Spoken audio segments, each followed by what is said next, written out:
Welcome to the Disrupt Your Career podcast, brought to you by Claire Harbour and Antoine Tirard. We're passionate about helping everyone find fulfillment in their work life. We believe that big, messy, uncharted career changes are inevitable, and it's up to you to decide. Will you take control and disrupt, or allow yourself to be disrupted? We wrote the book about it, and now we share here our conversations with other thinkers in this crucial area. Settle down and get ready to listen to this dose of wisdom. All right, so this time on the Disrupt Your Career podcast, we're welcoming Jeffrey Shaw. Jeffrey's a multimedia present advocate for and expert on the art and science of being self-employed. We're thrilled to have him on here, as so many of our clients are in the throes of significant career transition and are toying with the idea of becoming self-employed, having had a successful corporate career, and some of them even take that step. What we're going to hear today from Jeffrey should give much more clarity and some excellent tips for anybody considering going in that direction. Jeffrey, welcome. Thank you, Claire. I love that you refer to it as the art and science of self-employment, because that is what it is. Oh, it certainly is. It certainly is. Let's start with your career journey. You have a background of many, many years as an incredibly talented and successful portrait photographer.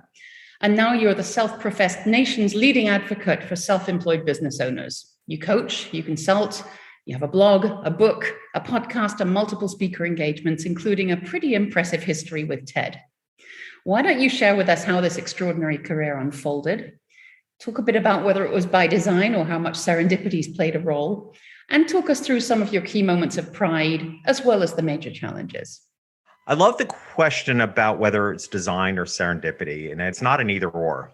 I think the reality is, in my personal experience, as well as it's actually been easier to unpack my own career journey by looking at those that I coach, right? So I spend a great deal of my time coaching people that are transitioning from corporate life into self-employment. I always have, but even more so these days. And it's helped me reflect back on that journey of my own. And I believe it starts with an inkling. And it starts with an inkling that you want something. And in my case, I had a very successful, at that point, 25-year career as a portrait photographer for affluent families, top of my game. I had an 8-week waiting list, supporting me, my family and I very nicely. Why would you want to change that, right? But there's this inkling for more.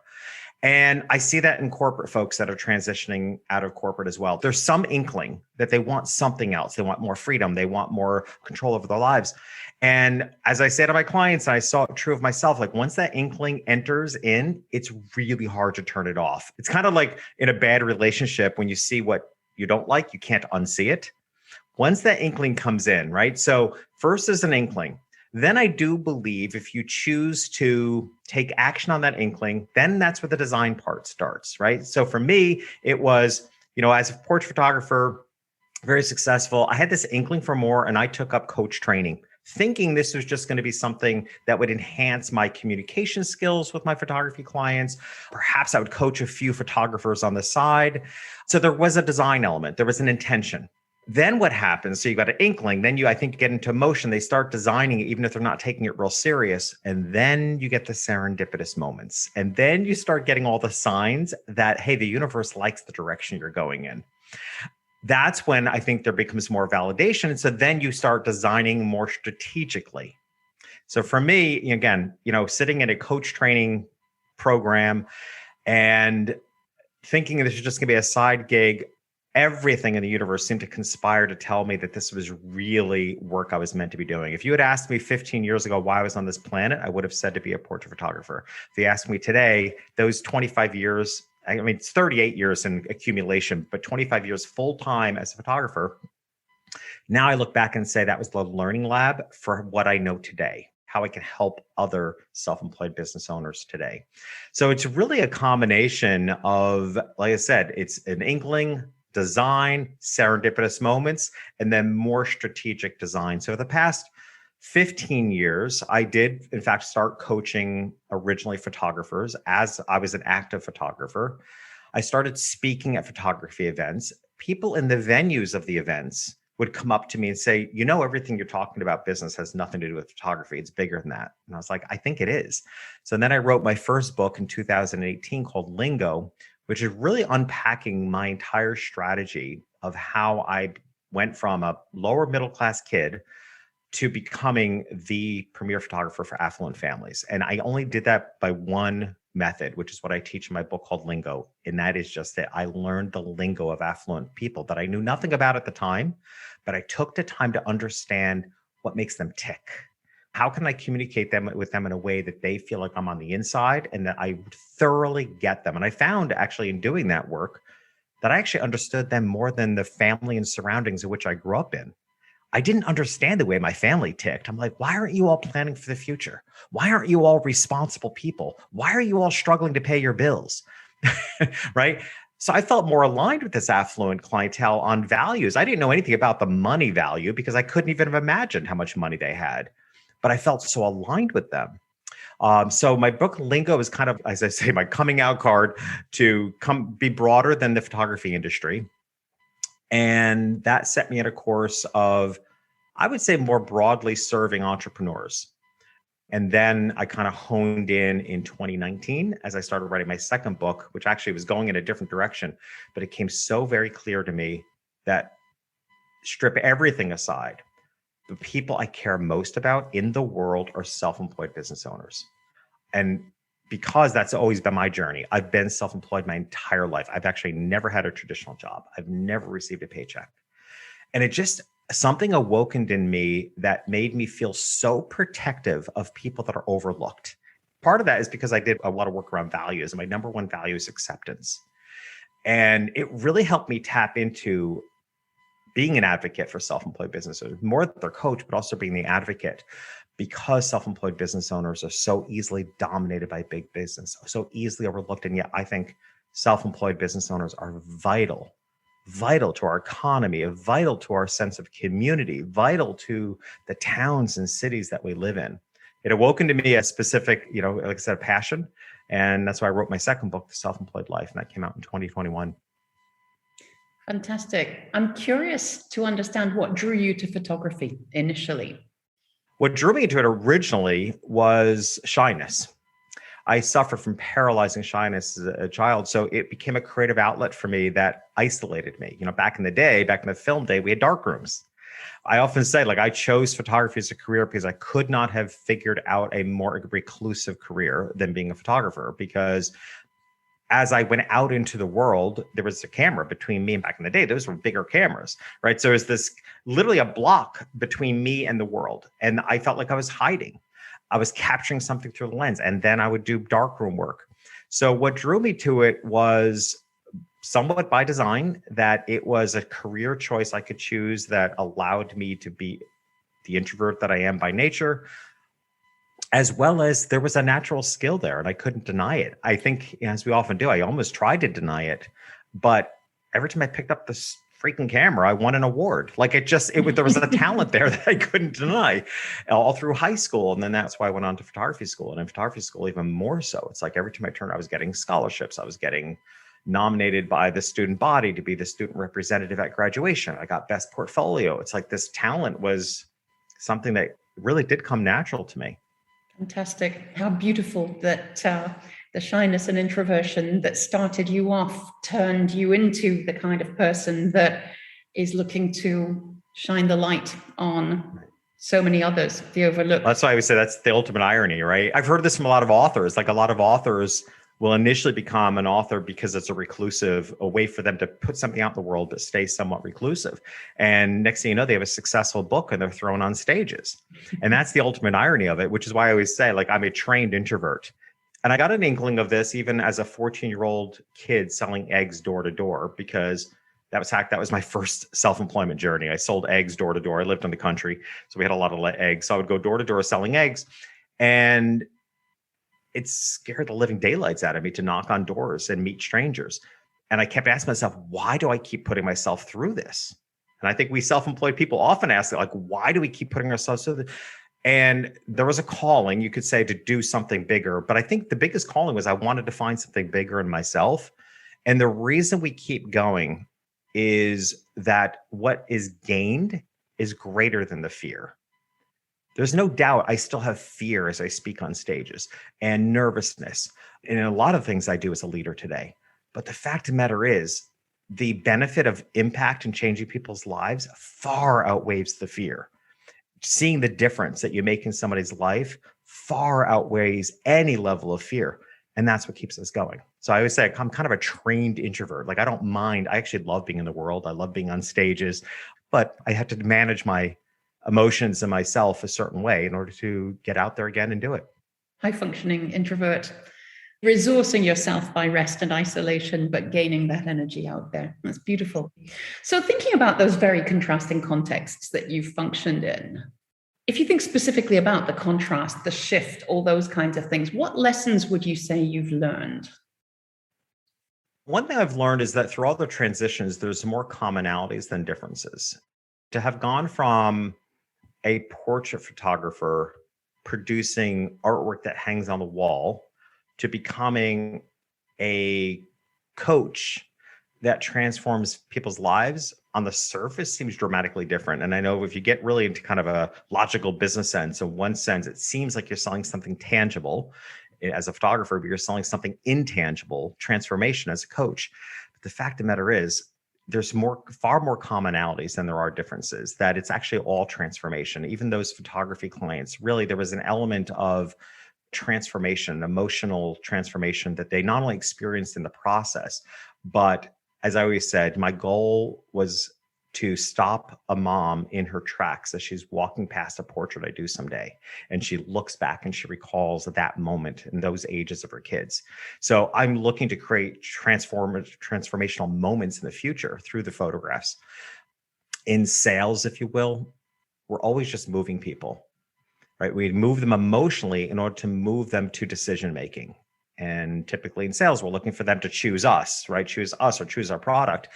You know, photography had the added advantage of being such an emotional. I mean, you're showing a mom and dad photographs of their kids. It's not hard to move them emotionally. So I found sales and photography remarkably easy because I had this big tool of emotional selling. So then you become a coach and you realize the commonality is that you need to move people first emotionally.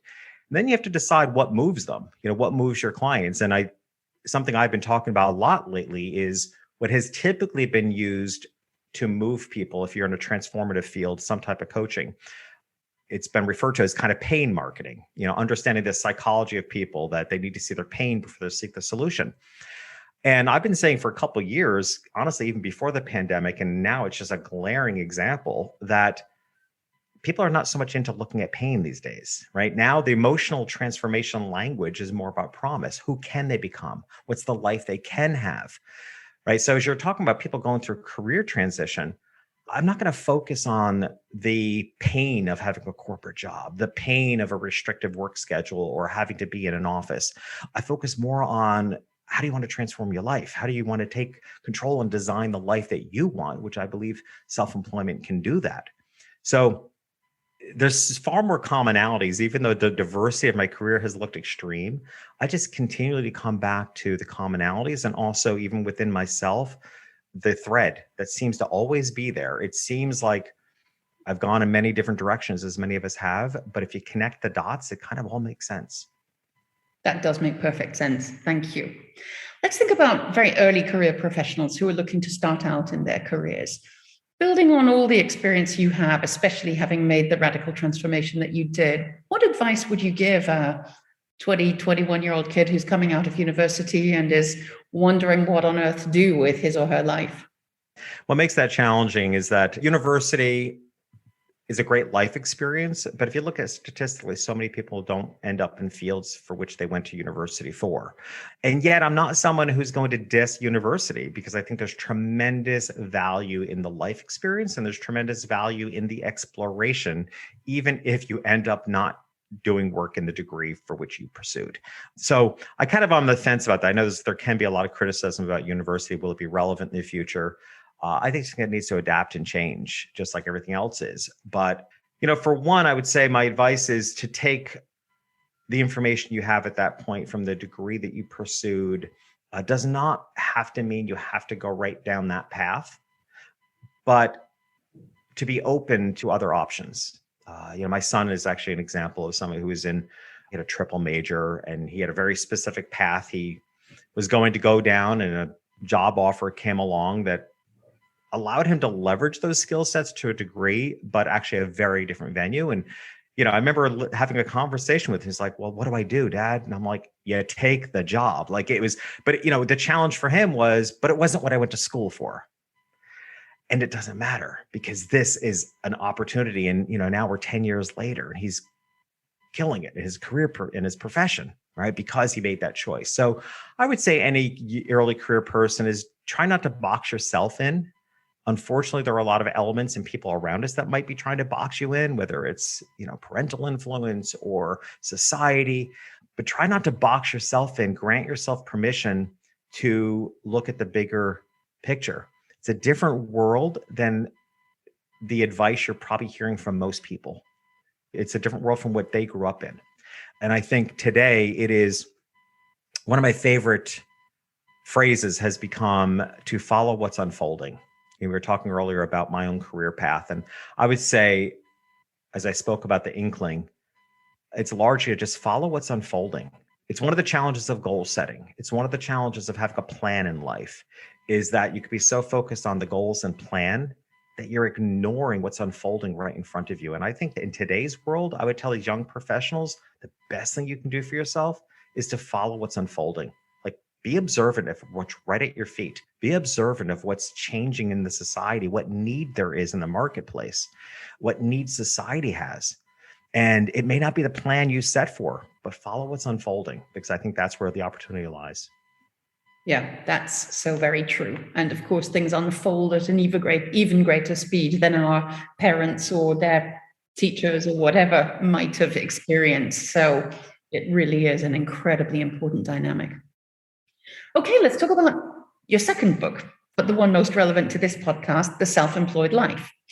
What was your motivation to write it? And I've heard you say that there was a bit of a pivot within the plan anyway.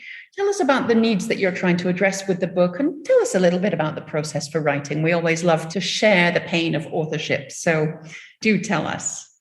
I actually started out writing a book in 2019. I kind of thought it was going to be a one-off book because, again, I was using it as my coming out card that the world needed to know I had a bigger thinker. Well, the process of writing that book, I just found so enjoyable, and even more so getting the feedback and how it changed people's lives and actions they took in their business was so astonishing. I kind of in that moment decided to become a serial writer with a goal of putting out a book every 3 years. So that's the current plan. Every 3 years, I'll put out a book. So I knew there was going to be a book in 2021. And in order to do so, I started writing it in 2019. And I started writing the book that was advised to me by a couple of mentors that would make the best sense as a follow-up to Lingo, that it would be kind of a deeper dive into a single aspect of the book. And so I started heading in that direction, but honestly, my heart just wasn't in it. It just felt very strategic. And I had no doubt it would actually be a huge seller, honestly. I was like, this is a book that people really grab onto. It could be short, pithy, and get to the point, exactly what people like today. But my heart wasn't in it. I gave a keynote address at a convention that was kind of brave for me. It was much heavier on coaching than it was almost on the business side. And I got off the stage and I literally on the airplane was text messaging my editor and saying, I'm writing the wrong book. So I pivoted towards a book that would be, I couldn't even describe it. It was like, there was something I wanted to say, but I didn't know who I was saying it for. And then I got clear, as I said earlier, about really caring about self-employed business owners. So the main objectives of the book, I would say there's two overriding. Now, within the book, of course, it is chock full of business and personal development strategies. I mean, because I always believe you have to change the person before you give them more business strategies. Otherwise, you're just another person giving people action steps that is what puts people on a hamster wheel, but without changing the person and the mindsets, they're just on the hamster wheel. They just keep running, but they're wondering why they're not breaking through. So philosophically, I always deliver personal development in conjunction with business strategies because it's the personal development that makes it work. But the overriding concepts and solutions I wanted to offer, one is that we needed everything in one place. One of the problems of being self-employed, and here we are often the creative individuals becoming self-employed that are accused of lacking focus. Well, it's no wonder we lack focus because we live lives that we have to run all over the place to find the information. We have to go to conventions and we have to buy marketing online courses and website and social media. Like we're running all over the place.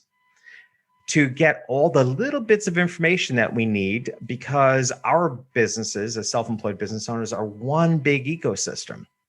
And we're running around trying to get all the pieces of that. So I was like, I wanted to write a book where I wanted people to refer to it as a guidebook. I wanted people to feel inclined to leave it on their desk or their bookshelf that they could go back to over and over again, because finally there was a resource where almost everything was in one place. What you need to think about to develop yourself personally and business strategies that worked. So that was one. The second, which was really the biggest challenge and continues to be, and that's why I say I feel like more of an advocate, is getting self-employed people to ask for help. One of the things that stood out to me when I got clear that I wanted to write a book for self-employed business owners, I went to Amazon and searched keywords self-employed. There were maybe 6 books that came up, and they all had to do with taxes. So in all the millions of books in Amazon, 6 were keyworded for self-employment, and they were about taxes, how to save money when you're self-employed, and nothing any self-employed person really cares about at the end of the day. Claire, here's what's really remarkable. I was 35 years into business at this point, and it's the first time I searched on Amazon for self-employed. You were a perfect example of the cobbler's child who wasn't making good shoes. Yeah, exactly. So that's why I'm so vocal. That's why I refer to it as advocacy, because a big part of my work today is getting self-employed people to come together as a community. That's also why shortly after the book was out, I launched the Self-Employed Business Institute, right, which is a 5-month curriculum for self-employed business owners. That's as a result of putting the book out there and feeling like I want to create a whole community. I wanted to create an educational platform that self-employed people knew they could go to, that like university, because there is no university for self-employed business owners. So those are the 2 main goals of even doing the work for self-employed: to be a guidebook so that people feel like they have everything in one place, but also to change the modality as self-employed business owners that we're in this alone, that we're having to figure it out all on our own, because there's a massive community of us. And one of the things I have found is that while each of us are individuals, there are a lot of commonalities to being self-employed, right? There are certain challenges that are inherent in being self-employed and benefits. And so, yeah, those are the 2 overriding. But again, within the book, it's chock full of specific strategies and action steps. I love the part in the introduction where you describe the paradox of self-employment as being wanting to control one's own destiny while finding oneself in uncontrollable circumstances. That certainly resonates strongly with myself and Antoine, and I'm sure it does with many of our listeners. I know you can't go into everything, but there's some beautiful imagery that is referred to. There's one about Tarzan swinging from tree to tree, and something you call hug marketing. If you could perhaps just give us a little glimpse of what those images refer to, that would be fantastic. Back to the inspiration of the book, it was a large part of what inspired the book was how often I've asked just out of curiosity, asking self-employed business owners, hey, why'd you become self-employed? And everyone had the same answer. Like literally everyone has the same answer. It's some version of control. It's like, I wanted to control my future, or I want to control the hours I worked. And I just started having fun by looking at people and saying, so how's that going for you? And everybody laughs. They're like, yeah, not exactly like I pictured. And either way, either it is more challenging to get the business off the ground than you expected, so it doesn't feel like control at all, or your business takes off and the hours you thought you were going to control are now out of your control. And I realized that it was a paradox in that it's a reality. And yet I think I had the best solution I had ever developed. And that is what I teach in the book, the self-employed ecosystem. It's my answer to the problem. Because we self-employed business owners, because it is a different type of business, nobody's really taught us how it's an ecosystem, how integrated. I mean, we joke about there being a fine line or no line between our business lives and personal lives, but what does that really mean? It's not that we don't have the ability to not think about work when we're home or vice versa. The way in which our personal lives and business lives are most integrated is that when you're self-employed, your level of success is relative to your level of personal development, right? Because there's such a strong integration between you as the business owner and your business success is proportionate to your mindsets, your attitudes. Therefore, the only way to really grow your business is to develop yourself. I refer to it as capacity. The only way you can increase your business, increase how much business you do or the number of clients, the only way you can increase your business is you first have to increase your internal capacity as to what you think you deserve, what you think you're capable of, and what you think you can handle. Because until then, you're trying to fit something bigger in a limited sack, if you were to look at it that way. That's why I start with personal development. And the Tarzan reference you're referring to is one of the things that I challenge all my clients to do is in order to move forward, there has to be something you have to let go of. There's the adage in business that what got you here won't get you to where you want to go. Oh, and again, as you mentioned earlier, change is more rapid. There's always a mindset, a way of thinking, a fundamental perspective you have on the world. There's always something that you need to let go of in order to move on. And I referenced that like Tarzan. Like Tarzan has to let go of one vine in order to make it to the next vine, right? There's something you have to let go of, some way of thinking usually in order to move forward. Hug marketing is honestly my favorite thing in the concept in the book. And it's largely the impetus as to why I then launched the Self-Employed Business Institute, because in the book, hug marketing is introduced as a concept and it's explained well, but I found people were looking for more strategic action steps, and that I'm able to teach that in a curriculum in a way that I can't teach in a book. So hug marketing, again, one of the commonalities that I have found amongst self-employed business owners is that they're settling for typical business ideas, but uncomfortable with them. And what I mean by that is they're settling with the idea of marketing, but there's a part of marketing that they don't like. There's a part of marketing that's creepy to them. They settle for the idea of making sales because we have to make sales. But fundamentally, often I would hear clients saying things like they don't like sales. There's something creepy about it. And what's required there is for you to change how you're seeing those things. When I mentioned earlier about emotionally moving people, if you think about sales as having to convince people, then it will feel creepy to you. If you think about sales as emotionally moving people in order to move them into making a decision that you believe is best for them, you can actually be more aggressive because it's coming from a place of such sincerity that people see that you're showing up committed, not salesy. Okay, so hug marketing to me was my answer to something I've always hated, which was the idea of a marketing funnel. Now, I understand the concept of a marketing funnel, taking people from one step to another. But what bothered me more than anything, the way it was always represented. It was always represented as a funnel, meaning I look at the energetic feeling of a funnel and it's like, oh, isn't that lovely? It's wide at the top, open-hearted, open to many circumstances and people. And let's get really clever and get more and more narrow and then squeeze them through a small hole at the bottom. Like, I got the principle, but like I said, as we self-employed people often battle, it's like, I get the idea and it freaks me out. I get the idea and I need customers, but isn't there a nicer way of looking at it? So that's where I came up hug marketing, which is a series of concentric circles.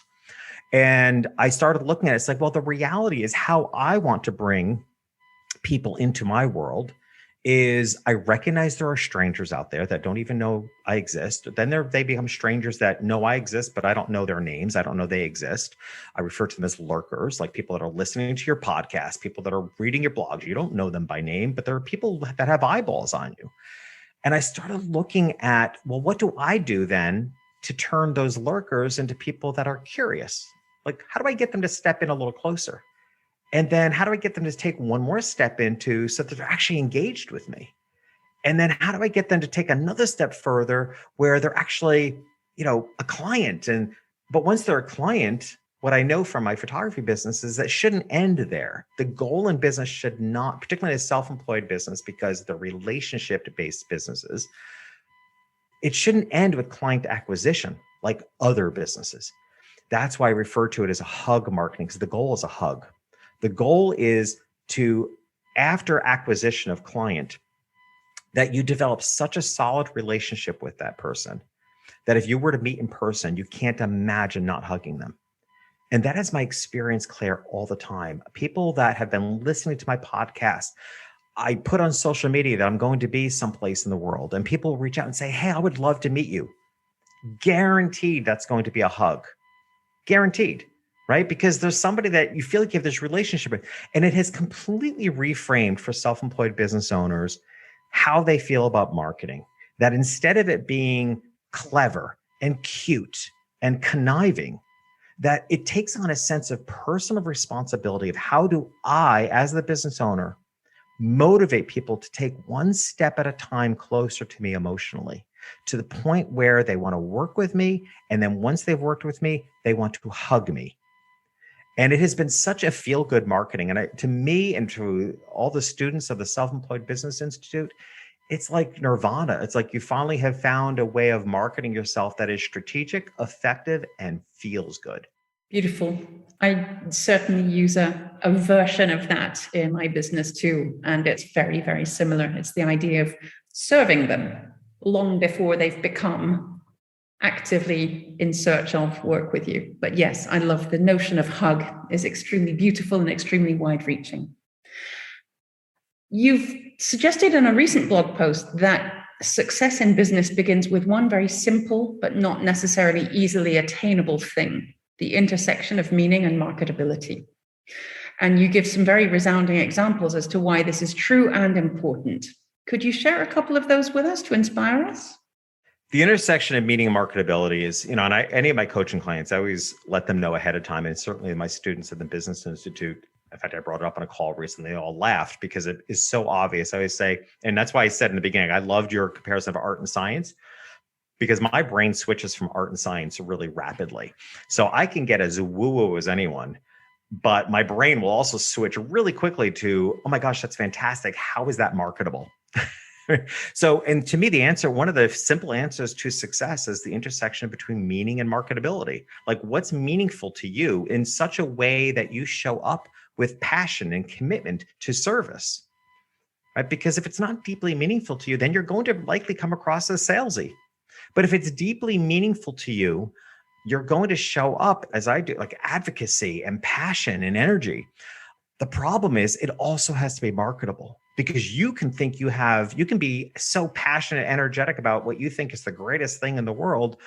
But if it's not marketable, or if you haven't figured out who it's marketable for, or it's not marketable at that time, then it's not going to be successful. So the key to success is the intersection between meaning and marketability. I work with clients that they have the meaning part down, right?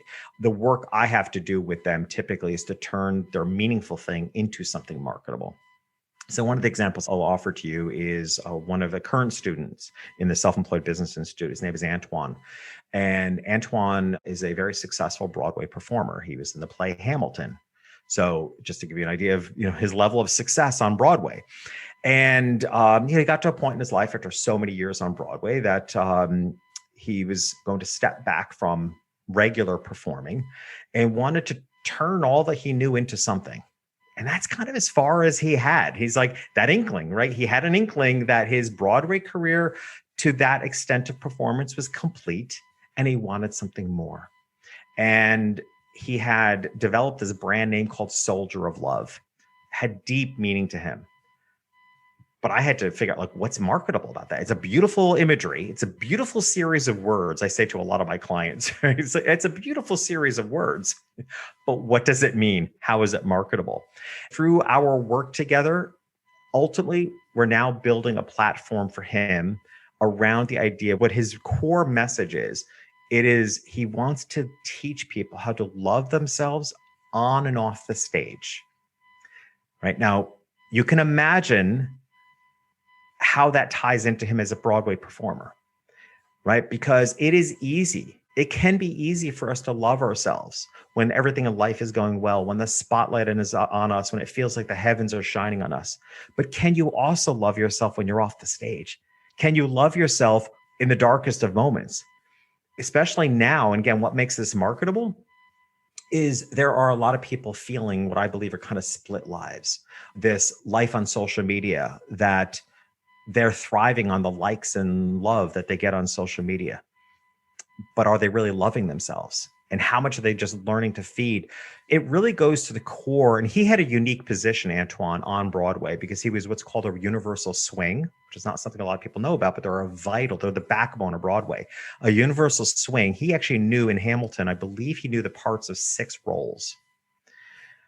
Okay, so if any one of those 6 roles were absent or unable to perform, he was able to step in. It is a demanding position, but there are also many, many nights where you're not called on stage. And can you love yourself when you're not called on stage, when you're sitting in the back, in the green room off stage? So that's what I mean about the intersection of meaning and marketability. He came with such deep passion for something that he was calling Soldier of Love. But we then had to figure out the meaning was there. But now, how can we bring it down to something tangible? Can you go out into the world? And you can imagine he can now take his message of learning to love yourself on and off the stage to individuals, to Broadway performers, as well as corporate leadership, right? It's a very solid corporate message as well. So one of the terms I use a lot with meaning and marketability is a hireable, right? It's marketable if it's hireable. Is that platform hireable? And once we can address that there are several avenues in which his message is hireable, now he has a solid business model. Meaning and marketability is, like I said, it is the simplest formula for success. You have to have both. Brilliant. Now, let's talk a little bit about your convictions. You are of the opinion that the best way to get to know somebody is to understand what they value, what they support, and what they prioritize. Your ideas in this respect will have shone through in various aspects of the conversation today. And of course, any of our listeners can go and read your beautiful lists of them in more detail on your website, where you have listed them explicitly. How would you recommend an individual start and go about creating and curating such lists? Yeah, and what you're referring to is my About page on my website, which if anybody wants to see exactly what this looks like, just go to my website is jeffreyshaw.com and go to the About page. Because I just got so clear, as you said, like to me, I could tell you all about myself, blah, blah, blah. But at the end of the day, what I really want to tell you is what I value, what I prioritize, where my money goes, like what I contribute to. Like I'm very open about it. And I don't care about who it stirs up, honestly. You know, I'm very clear about my political stance, the things that I value, and I don't really care if it upsets you or stirs you up, because throughout my 40-year career, I've had many times to sell my soul for money, and I've never taken the option.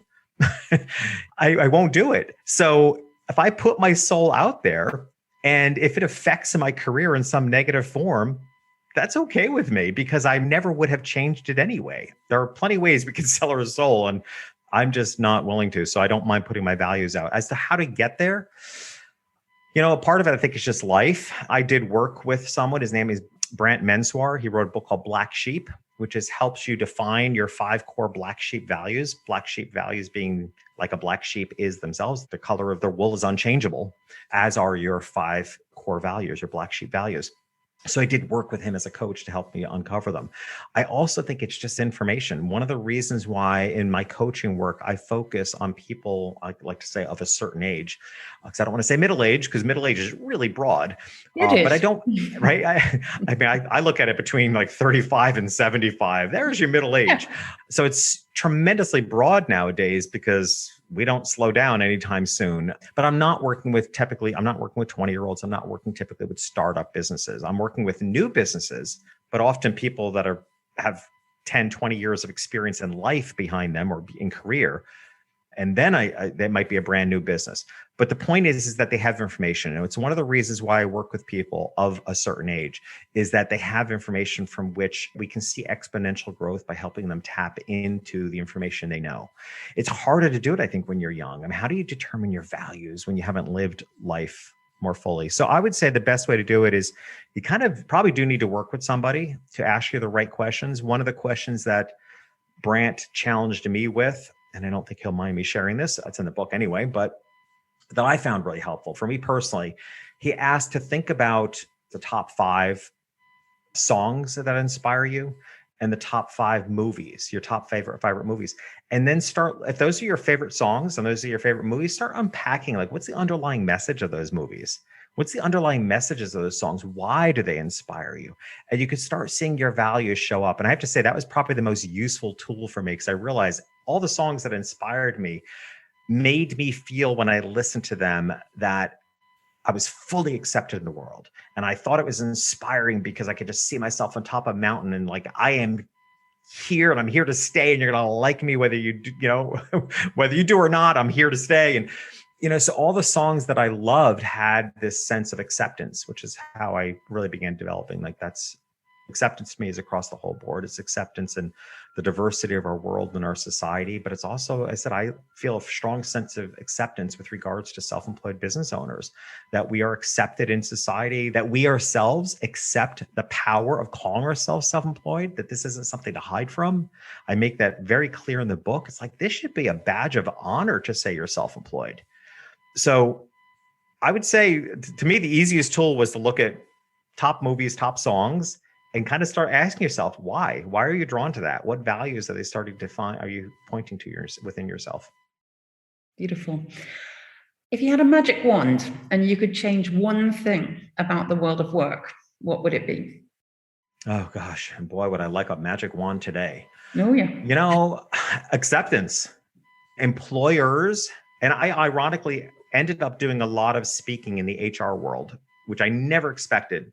But after my book Lingo came out, which was specific to how to attract ideal customers, people started contacting me from HR and saying, everything you're teaching would actually apply to how to recruit ideal employees. So I started speaking at it, which I always found hysterical. And I always started my keynotes off by saying, like, isn't this ironic? The guy who's actually never had a traditional job is teaching you all how to recruit. There was a real irony to it, but the strategies did work. But I would also speak up and say, I don't understand why you all are just getting any butts and seats that you can. And then you get people, then you try to change them. You try to change who they are. You try to change the way they work. You try to change their circadian rhythms. You try to change their culture. You try to change their hair. You try to change their style. I'm like, you need to stop.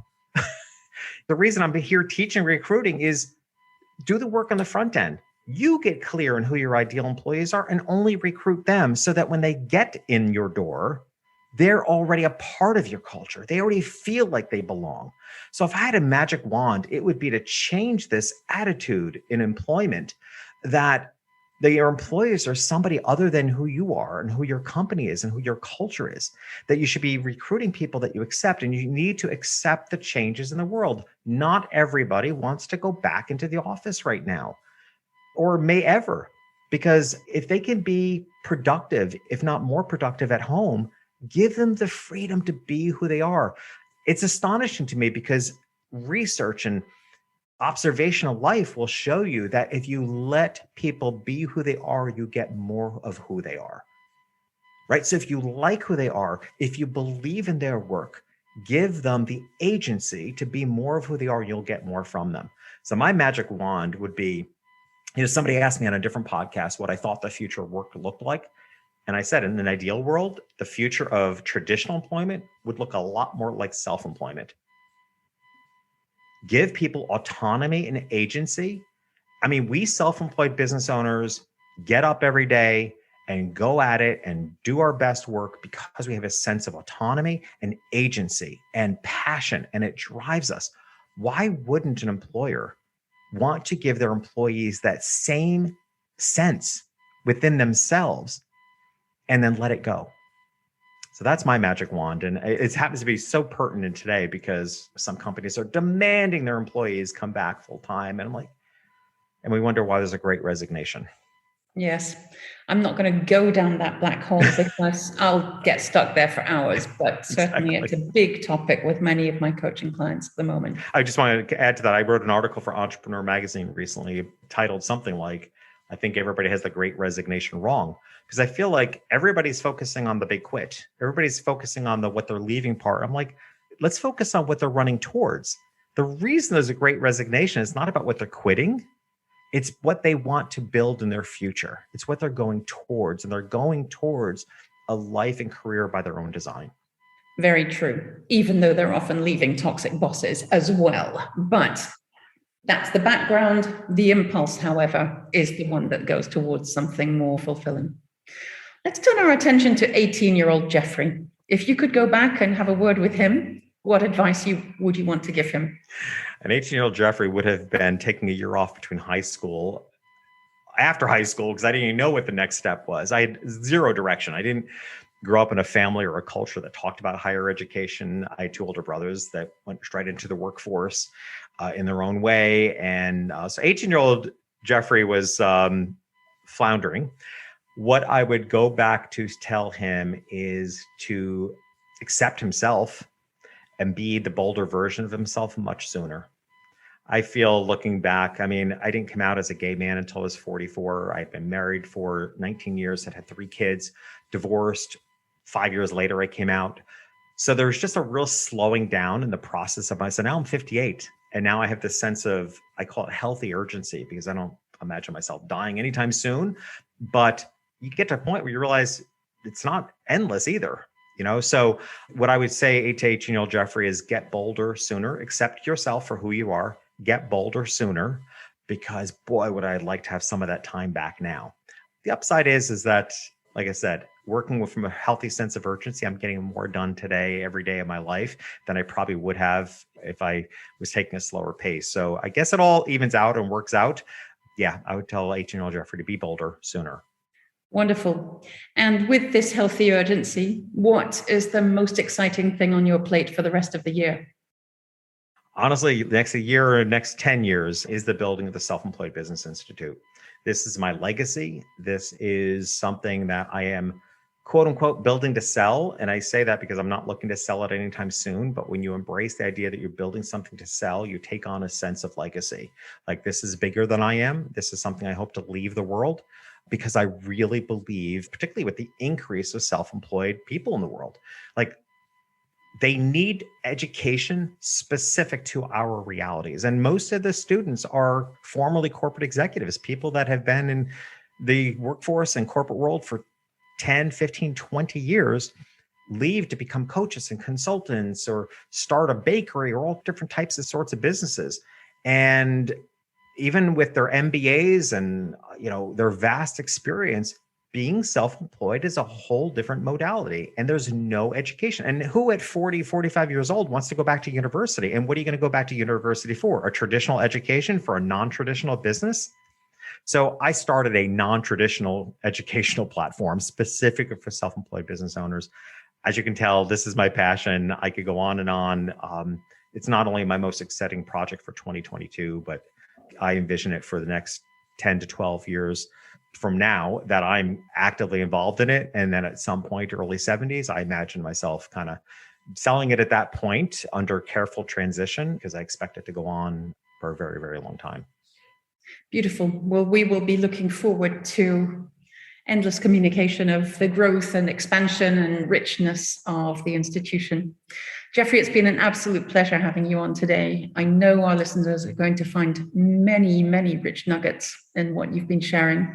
It's a relatively new thing for us to have on here people who actually talk about how to do whatever the next stage is. We often get more focused on, thought leaders about career transition, not necessarily from an academic point of view, but not necessarily from an implementational point of view. So it's been an absolute breath of fresh air to get you in and really talking about the practical, but also the emotional and behavioral ways of making that shift.